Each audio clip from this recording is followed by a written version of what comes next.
সম্পত্তি সমর্পণ। বৃন্দাবনকুণ্ড মহাক্রুদ্ধ হইয়া আসিয়া তাহার বাপকে কহিল, আমি এখনই চলিলাম। বাপ যজ্ঞনাথ কুণ্ড কহিলেন, বেটা অকৃতজ্ঞ, ছেলেবেলা হইতে তোকে খাওয়াইতে পড়াইতে যে ব্যয় হইয়াছে তাহার পরিশোধ করিবার তো নাম নাই, আবার তেজ দেখো না। যজ্ঞনাথের ঘরে যেরূপ অসন বেসনের প্রথা, তাহাতে খুব যে বেশি ব্যয় হইয়াছে তাহা নহে। প্রাচীনকালের ঋষিরা আহার এবং পরিচ্ছদ সম্বন্ধে অসম্ভব অল্প খরচে জীবন নির্বাহ করিতেন। যজ্ঞনাথের ব্যবহারে প্রকাশ পাইত বেশভূষা আহার বিহারে তাহারও সেইরূপ অত্যুচ্চ আদর্শ ছিল।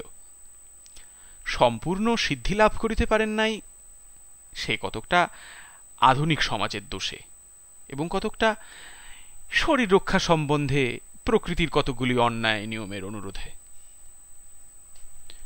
ছেলে যতদিন অবিবাহিত ছিল সহিয়াছিল, কিন্তু বিবাহের পর হইতে খাওয়া পড়া সম্বন্ধে বাপের অত্যন্ত বিশুদ্ধ আদর্শের সহিত ছেলের আদর্শের অনৈক্য হইতে লাগিল।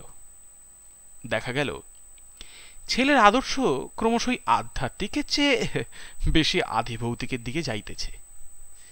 শীত গ্রীষ্ম, ক্ষুধা তৃষ্ণা কাতর পার্থিব সমাজের অনুকরণে কাপড়ের বহর এবং আহারের পরিমাণ উত্তরোত্তর বাড়িয়া উঠিতেছে। এ সম্বন্ধে পিতাপুত্রে প্রায়ই বচসা হইতে লাগিল। অবশেষে বৃন্দাবনের স্ত্রীর গুরুতর পীড়াকালে কবিরাজ বহু ব্যয়সাধ্য এক ওষুধের ব্যবস্থা করাতে যজ্ঞনাথ তাহাতেই কবিরাজের অনভিজ্ঞতার পরিচয় পাইয়া তৎক্ষণাৎ তাহাকে বিদায় করিয়া দিলেন। বৃন্দাবন প্রথমে পায়ে ধরিল, তারপরে রাগারাগি করিল, কিন্তু কোনো ফল হইল না। পত্নীর মৃত্যু হইলে বাপকে স্ত্রী হত্যাকারী বলিয়া গালি দিল। বাপ বলিলেন, কেন ঔষধ খাইয়া কেহ মরে না? দামি ঔষধ খাইলেই যদি বাঁচিত, তবে রাজা বাদশারা মরে কোন দুঃখে? যেমন করিয়া তোর মা মরিয়াছে, তোর দিদিমা মরিয়াছে, তোর স্ত্রী তাহার চেয়ে কি বেশি ধুম করিয়া মরিবে? বাস্তবিক যদি শোকে অন্ধ না হইয়া বৃন্দাবন স্থির চিত্তে বিবেচনা করিয়া দেখিত, তাহা হইলে এ কথায় অনেকটা সান্ত্বনা পাইত। তাহার মা দিদিমা কেহই মরিবার সময় ঔষধ খান নাই। এ বাড়ির এইরূপ সনাতন প্রথা। কিন্তু আধুনিক লোকেরা প্রাচীন নিয়মে মরিতেও চায় না। যে সময়ের কথা বলিতেছি, তখন এদেশে ইংরেজের নতুন সমাগম হইয়াছে, কিন্তু সেই সময়ও তখনকার সেকালের লোক তখনকার একালের লোকের ব্যবহার দেখিয়া হতবুদ্ধি হইয়া অধিক করিয়া তামাক টানিত। যাহা হোক, তখনকার নব্য বৃন্দাবন প্রাচীন যজ্ঞনাথের সহিত বিবাদ করিয়া কহিল, আমি চলিলাম। বাপ তাহাকে তৎক্ষণাৎ যাইতে অনুমতি করিয়া সর্বসমক্ষে কহিলেন, বৃন্দাবনকে যদি তিনি কখনো 1 পয়সা দেন, তবে তাহা গোরক্তপাতের সহিত গণ্য হইবে। বৃন্দাবনও সর্বসমক্ষে যজ্ঞনাথের ধনগ্রহণ মাতৃরক্তপাতে তুল্য পাতক বলিয়া স্বীকার করিল। ইহার পর পিতাপুত্রে ছাড়াছাড়ি হইয়া গেল। বহুকাল শান্তির পরে এইরূপ একটি ছোটখাটো বিপ্লবে গ্রামের লোক বেশ একটু প্রফুল্ল হইয়া উঠিল। বিশেষত যজ্ঞনাথের ছেলে উত্তরাধিকার হইতে বঞ্চিত হবার পর সকলেই নিজ নিজ শক্তি অনুসারে যজ্ঞনাথের দুঃসহ পুত্রবিচ্ছেদ দুঃখ দূর করিবার চেষ্টা করিতে লাগিল। সকলেই বলিল, সামান্য একটা বউয়ের জন্য বাপের সহিত বিবাদ করা কেবল একালেই সম্ভব। বিশেষত তাহারা খুব একটা যুক্তি দেখাইল। বলিল, একটা বউ গেলে অনতি বিলম্বে আর একটা বউ সংগ্রহ করা যায়, কিন্তু বাপ গেলে দ্বিতীয় বাপ মাথা খুঁড়িলেও পাওয়া যায় না। যুক্তি খুব পাকা, সন্দেহ নাই, কিন্তু আমার বিশ্বাস বৃন্দাবনের মতো ছেলে এই যুক্তি শুনিলে অনুতপ্ত না হইয়া বরং কথঞ্চিত আশ্বস্ত হইত। বৃন্দাবনের বিদায়কালে তাহার পিতা যে অধিক মনকষ্ট পাইয়াছিলেন তাহা বোধ হয় না। বৃন্দাবন যাওয়াতে এক তো ব্যয় সংক্ষেপ হইল, তাহার উপর যজ্ঞনাথের একটা মহাভয় দূর হইল। বৃন্দাবন কখন তাহাকে বিষ খাওয়াইয়া মারে এই আশঙ্কা তাহার সর্বদাই ছিল। যে অত্যল্প আহার ছিল তাহার সহিত বিষের কল্পনা সর্বদা লিপ্ত হইয়া থাকিত। বধূর মৃত্যুর পর এ আশঙ্কা কিঞ্চিত কমিয়াছিল এবং পুত্রের বিদায়ের পর অনেকটা নিশ্চিন্ত বোধ হইল। কেবল একটি বেদনা মনে বাজিয়াছিল। যজ্ঞনাথের 4 বৎসর বয়স্ক নাতি গোকুলচন্দ্রকে বৃন্দাবন সঙ্গে লইয়া গিয়াছিল। গোকুলের খাওয়া পড়ার খরচ অপেক্ষাকৃত কম, সুতরাং তাহার প্রতি যজ্ঞনাথের স্নেহ অনেকটা নিষ্কণ্টক ছিল। তথাপি বৃন্দাবন যখন তাহাকে নিতান্তই লইয়া গেল, তখন অকৃত্রিম শোকের মধ্যেও যজ্ঞনাথের মনে মুহূর্তের জন্য একটা জমা খরচের হিসাব উদয় হইয়াছিল। উভয়ে চলিয়া গেলে মাসে কতটা খরচ কমে এবং বৎসরে কতটা দাঁড়ায়, এবং যে টাকাটা সাশ্রয় হয় তাহা কত টাকার সুদ। কিন্তু তবু শূন্য গৃহে গোকুলচন্দ্রের উপদ্রব না থাকাতে গৃহে বাস করা কঠিন হইয়া উঠিল। আজকাল যজ্ঞনাথের এমনি মুশকিল হইয়াছে, পূজার সময় কেহ ব্যাঘাত করে না, খাওয়ার সময় কেহ কাড়িয়া খায় না, হিসাব লিখিবার সময় দোয়াত লইয়া পালায়, এমন উপযুক্ত লোক কেহ নাই। নিরুপদ্রবে স্নানাহার সম্পন্ন করিয়া তাহার চিত্ত ব্যাকুল হইয়া উঠিতে লাগিল। মনে হইল যেন মৃত্যুর পরেই লোকে এইরূপ উৎপাতহীন শূন্যতা লাভ করে। বিশেষত বিছানায় কাঁথায় তাহার নাতির কৃত ছিদ্র এবং বসিবার মাদুরে উক্ত শিল্প অঙ্কিত মসিচিহ্ন দেখিয়া তাহার হৃদয় আরও অশান্ত হইয়া উঠিত। সেই অমিতাচারী বালকটি 2 বৎসরের মধ্যেই পরিবার ধুতি সম্পূর্ণ অব্যবহার্য করিয়া তুলিয়াছিল বলিয়া পিতামহের নিকট বিস্তর তিরস্কার সহ্য করিয়াছিল। এক্ষণে তাহার শয়নগৃহে সেই শত গ্রন্থি বিশিষ্ট মলিন পরিত্যক্ত চিরখণ্ড দেখিয়া তাহার চক্ষু ছলছল করিয়া আসিল। সেটি পলিতা প্রস্তুতকরণ কিংবা অন্য কোনো গার্হস্থ ব্যবহারে না লাগাইয়া যত্নপূর্বক সিন্ধুকে তুলিয়া রাখিলেন এবং মনে মনে প্রতিজ্ঞা করিলেন, যদি গোকুল ফিরিয়া আসে এবং এমনকি বৎসরে একখানি করিয়া ধুতিও নষ্ট করে, তথাপি তাহাকে তিরস্কার করিবেন না। কিন্তু গোকুল ফিরিল না এবং যজ্ঞনাথের বয়স যেন পূর্বাপেক্ষা অনেক শীঘ্র শীঘ্র বাড়িয়া উঠিল এবং শূন্য গৃহ প্রতিদিন শূন্যতর হইতে লাগিল। যজ্ঞনাথ আর ঘরে স্থির থাকিতে পারেন না। এমনকি মধ্যাহ্নে যখন সকল সম্ভ্রান্ত লোকই আহারান্তে নিদ্রাসুখ লাভ করে, যজ্ঞনাথ হুঁকা হস্তে পাড়ায় পাড়ায় ভ্রমণ করিয়া বেড়ান। তাহার এই নীরব মধ্যাহ্ন ভ্রমণের সময় পথের ছেলেরা খেলা পরিত্যাগপূর্বক নিরাপদ স্থানে পলায়ন করিয়া তাহার মিতব্যয়িতা সম্বন্ধে স্থানীয় কবিরচিত বিবিধ ছন্দবদ্ধ রচনা শ্রুতিগম্য উচ্চৈস্বরে আবৃত্তি করিত। পাছে আহারের ব্যাঘাত ঘটে বলিয়া তাহার পিতৃদত্ত নাম উচ্চারণ করিতে কেহ সাহস করিত না। এই জন্যই সকলেই স্বেচ্ছামতে তাহার নূতন নামকরণ করিত। বুড়োরা তাহাকে যজ্ঞনাশ বলিতেন, কিন্তু ছেলেরা কেন যে তাহাকে চামচিকে বলিয়া ডাকিত, তাহার স্পষ্ট কারণ পাওয়া যায় না। বোধহয় তাহার রক্তহীন শীর্ণ চর্মের সহিত উক্ত খেচরের কোন প্রকার শরীরগত সাদৃশ্য ছিল। একদিন এইরূপে আম্র তরুচ্ছায়া শীতল গ্রামের পথে যজ্ঞনাথ মধ্যাহ্নে বেড়াইতেছিলেন। দেখিলেন একজন অপরিচিত বালক গ্রামের ছেলেদের সর্দার হইয়া উঠিয়া একটা সম্পূর্ণ নূতন উপদ্রবের পন্থা নির্দেশ করিতেছে। অন্যান্য বালকেরা তাহার চরিত্রের বল এবং কল্পনার নূতনত্বে অভিভূত হইয়া কায় মনে তাহার বশ মানিয়াছে। অন্য বালকেরা বৃদ্ধকে দেখিয়া যেরূপ খেলায় ভঙ্গ দিত, এ তাহা না করিয়া চট করিয়া আসিয়া যজ্ঞনাথের গায়ের কাছে চাদর ঝাড়া দিল এবং একটা বন্ধনমুক্ত গিরগিটি চাদর হইতে লাফাইয়া পড়িয়া তাহার গা বাহিয়া অরণ্যাভিমুখে পলায়ন করিল। আকস্মিক ত্রাসে বৃদ্ধের সর্বশরীর কণ্টকিত হইয়া উঠিল।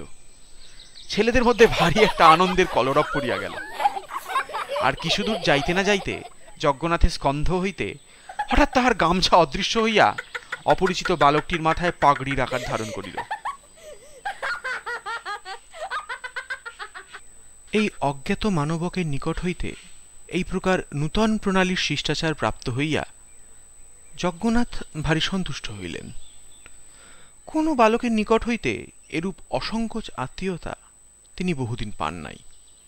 বিস্তর ডাকাডাকি করিয়া এবং নানামতো আশ্বাস দিয়া যজ্ঞনাথ তাহাকে কতকটা আয়ত্ত করিয়া লইলেন। জিজ্ঞাসা করিলেন, তোমার নাম কি?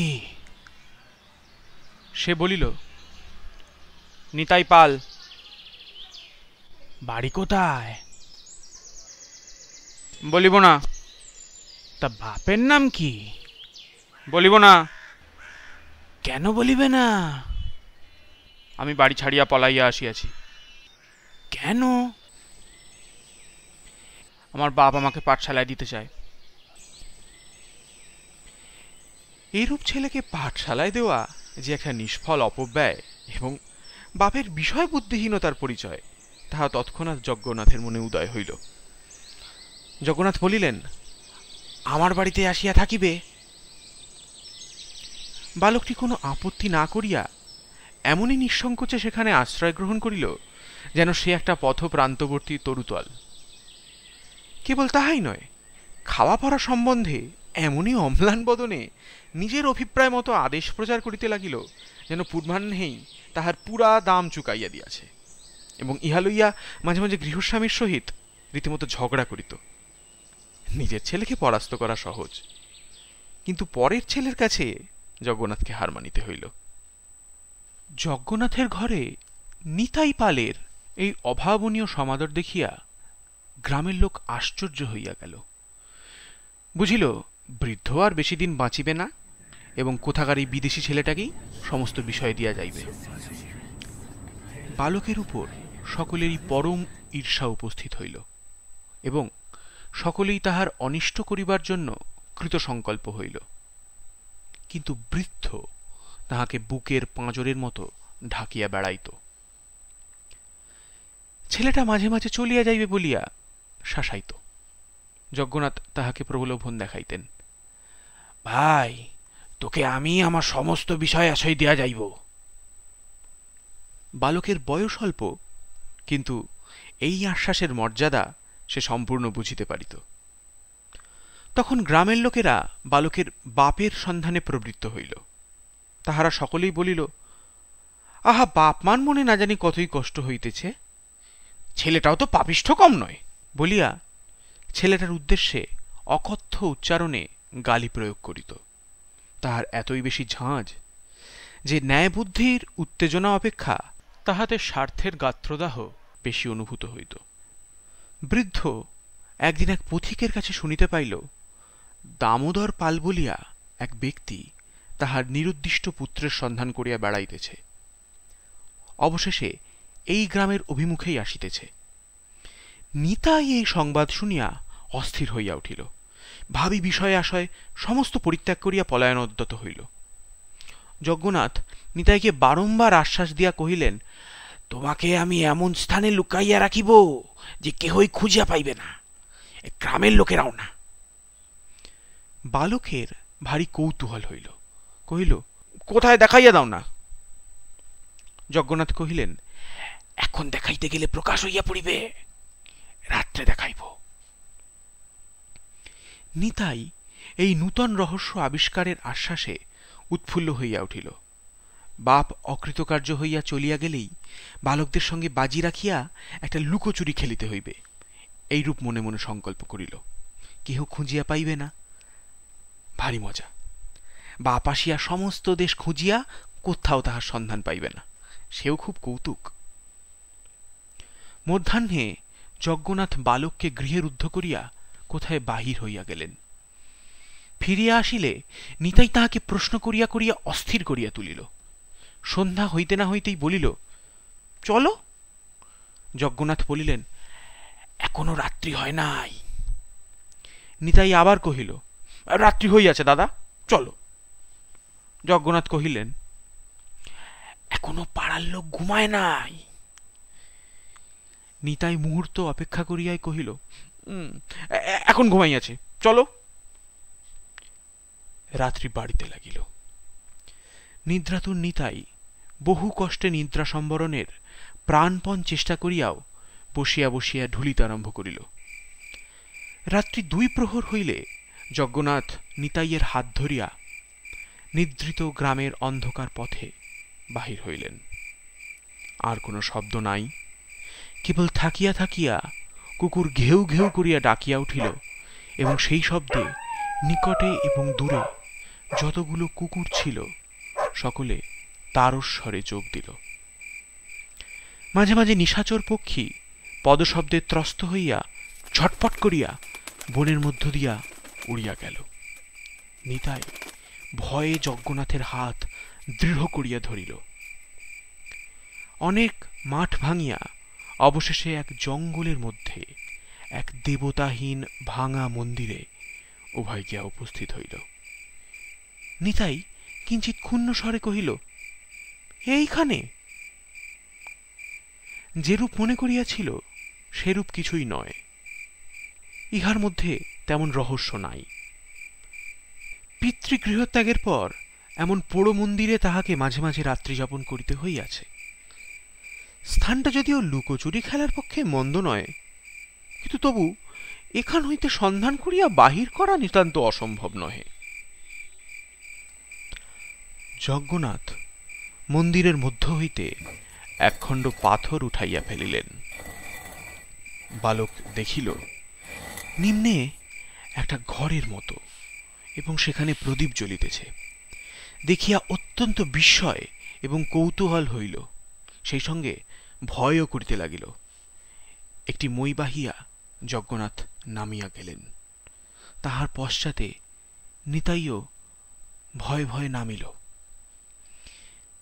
নিচে গিয়া দেখিল চারিদিকে পিতলের কলস, মধ্যে একটি আসন, এবং তাহার সম্মুখে সিঁদুর, চন্দন, ফুলের মালা, পূজার উপকরণ।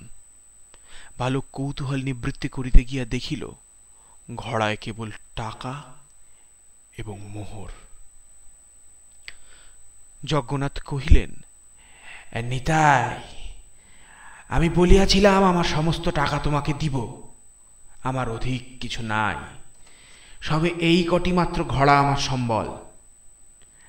আজ আমি ইহার সমস্তই তোমার হাতে দিব। বালক লাফাইয়া উঠিয়া কহিল, সমস্তই? ইহার একটি টাকাও তুমি লইবে না? যদি লই তবে আমার হাতে যেন কুষ্ঠ হয়। কিন্তু একটা কথা আছে, যদি কখনো আমার নিরুদ্দেশ নাতি গোকুলচন্দ্র কিংবা তাহার ছেলে কিংবা তাহার পৌত্র কিংবা তাহার প্রপৌত্র কিংবা তাহার বংশের কেহ আসে, তবে তাহাদের হাতে এই সমস্ত টাকা গনিয়া দিতে হইবে।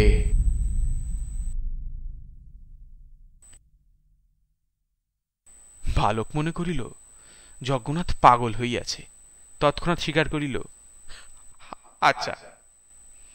যজ্ঞনাথ কহিলেন, তবে এই আসনে বৈশ। কেন? তোমার পূজা হইবে। কেন? এইরূপ নিয়ম। বালক আসনে বসিল। যজ্ঞনাথ তাহার কপালে চন্দন দিলেন, সিঁদুরের টিপ দিয়া দিলেন, গলায় মালা দিলেন। সম্মুখে বসিয়া বিড় বিড় করিয়া মন্ত্র পড়িতে লাগিলেন। দেবতা হইয়া বসিয়া মন্ত্র শুনিতে নিতাইয়ের ভয় করিতে লাগিল। ডাকিল, দাদা। যজ্ঞনাথ কোনো উত্তর না করিয়া মন্ত্র পড়িয়া গেলেন। অবশেষে এক একটি ঘোড়া বহু কষ্টে টানিয়া বালকের সম্মুখে স্থাপিত করিয়া উৎসর্গ করিলেন, এবং প্রত্যেকবার বলাইয়া লইলেন, যুধিষ্ঠির কুণ্ডের পুত্র গদাধর কুণ্ড, তস্য পুত্র প্রাণকৃষ্ণ কুণ্ড, তস্য পুত্র পরমানন্দ কুণ্ড, তস্য পুত্র যজ্ঞনাথ কুণ্ড, তস্য পুত্র বৃন্দাবন কুণ্ড, তস্য পুত্র গোকুল চন্দ্র কুণ্ডকে কিংবা তাহার পুত্র অথবা পৌত্র অথবা প্রপৌত্রকে কিংবা তাহার বংশের ন্যায্য উত্তরাধিকারীকে এই সমস্ত টাকা গনিয়া দিব। এইরূপ বারবার আবৃত্তি করিতে করিতে ছেলেটা হতবুদ্ধির মতো হইয়া আসিল, তাহার জিহবা ক্রমে জড়াইয়া আসিল। যখন অনুষ্ঠান সমাপ্ত হইয়া গেল তখন দ্বীপের ধূম ও উভয়ের নিঃশ্বাস বায়ুতে সেই ক্ষুদ্র গহ্বর বাষ্পাচ্ছন্ন হইয়া আসিল। বালকের তালু শুষ্ক হইয়া গেল, হাত পা জ্বালা করিতে লাগিল, শ্বাসরোধ হইবার উপক্রম হইল। প্রদীপ ম্লান হইয়া হঠাৎ নিবিয়া গেল। অন্ধকারে অন্ধকারে বালক অনুভব করিল যজ্ঞনাথ মই বাহিয়া উপরে উঠিতেছে। ব্যাকুল হইয়া কহিল, দাদা দাদা কোথায় যাও? যজ্ঞনাথ কহিলেন, আমি চলিলাম, তুই এখানে থাক, তোকে আর কেহই খুঁজিয়া পাইবে না। কিন্তু মনে রাখিস, যজ্ঞনাথের পৌত্র বৃন্দাবনের পুত্র গোকুলচন্দ্র। বলিয়া উপরে উঠিয়াই মই তুলিয়া লইলেন। বালক রুদ্ধশ্বাস কণ্ঠ হইতে বহু কষ্টে বলিল, দাদা দাদা দাদা আমি বাবার কাছে যাব। যজ্ঞনাথ ছিদ্র মুখে পাথর চাপা দিলেন এবং কান পাতিয়া শুনিলেন নিতাই আর একবার রুদ্ধ কণ্ঠে ডাকিল, বাবা। তারপরে একটা পতনের শব্দ হইল, তারপরে আর কোনো শব্দ হইল না। যজ্ঞনাথ এইরূপে যক্ষের হস্তে ধন সমর্পণ করিয়া সেই প্রস্তরখণ্ডের উপর মাটি চাপা দিতে লাগিলেন।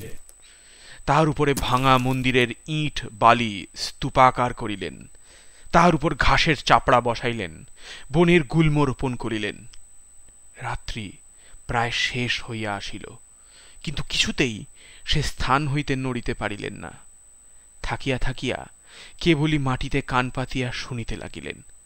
মনে হইল যেন অনেক দূর হইতে পৃথিবীর অতল স্পর্শ হইতে একটা ক্রন্দন ধ্বনি উঠিতেছে। মনে হইল যেন রাত্রির আকাশ সেই একমাত্র শব্দে পরিপূর্ণ হইয়া উঠিতেছে। পৃথিবীর সমস্ত নিদ্রিত লোক যেন সেই শব্দে শয্যার উপরে জাগিয়া উঠিয়া কান পাতিয়া বসিয়া আছে। বৃদ্ধ অস্থির হইয়া কেবলই মাটির উপরে মাটি চাপাইতেছে, যেন এমনি করিয়া কোনো মতে পৃথিবীর মুখ চাপা দিতে চাহে। ওইকে ডাকে, বাবা। বৃদ্ধ মাটিতে আঘাত করিয়া বলে, চুপ কর, চুপ কর, সবাই শুনিতে পাইবে। আবার কে ডাকে, বাবা। দেখিল রৌদ্র উঠিয়াছে। ভয়ে মন্দির ছাড়িয়া মাঠে বাহির হইয়া পড়িল। সেখানেও কে ডাকিল, বাবা।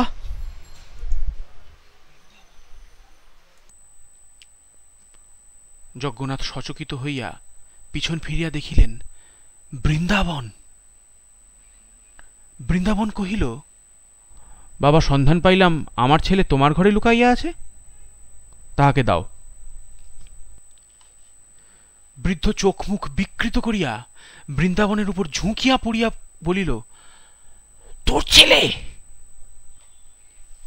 বৃন্দাবন কহিল, হ্যাঁ, গোকুল। এখন তাহার নাম নিতাই পাল। আমার নাম দামোদর। কাছাকাছি সর্বত্রই তোমার খ্যাতি আছে, সেজন্যই আমরা লজ্জায় নাম পরিবর্তন করিয়াছি, নহিলে কেহ আমাদের নাম উচ্চারণ করিত না।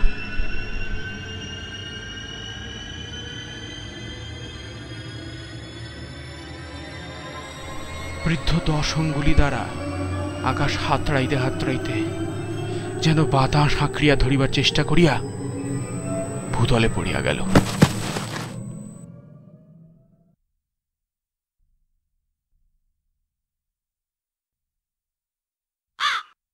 চেতনা লাভ করিয়া যজ্ঞনাথ বৃন্দাবনকে মন্দিরে টানিয়া লইয়া গেল। কহিল, কান্না শুনিতে পাইতেছ? বৃন্দাবন কহিল, না। কান পাতিয়া শোনো দেখি, বাবা বাবা বলিয়া কেউ ডাকিতেছে। বৃন্দাবন কহিল, না। বৃদ্ধ তখন যেন ভারী নিশ্চিন্ত হইল। তাহার পর হইতে বৃদ্ধ সকলকে জিজ্ঞাসা করিয়া বেড়ায়, কান্না শুনিতে পাইতেছ? পাগলামির কথা শুনিয়া সকলেই হাসে। অবশেষে বৎসর 4 পরে বৃদ্ধের মৃত্যুর দিন উপস্থিত হইল। যখন চোখের উপর হইতে জগতের আলো নিবিয়া আসিল এবং শ্বাস রুদ্ধপ্রায় হইল, তখন বিকারের বেগে সহসা উঠিয়া বসিল। একবার 2 হস্তে চারিদিক হাত তাড়াইয়া মুমূর্ষু কহিল, নিতাই, নিতাই, আমার মইটাকে উঠিয়ে নিলে? হ্যাঁ? সেই বায়ুহীন আলোকহীন মহাগহ্বর হইতে উঠিবার মই খুঁজিয়া না পাইয়া আবার সে ধূপ করিয়া বিছানায় পড়িয়া গেল। সংসারের লুকোচুরি খেলায় যেখানে কাহাকেও খুঁজিয়া পাওয়া যায় না, সেইখানে অন্তর্হিত হইল।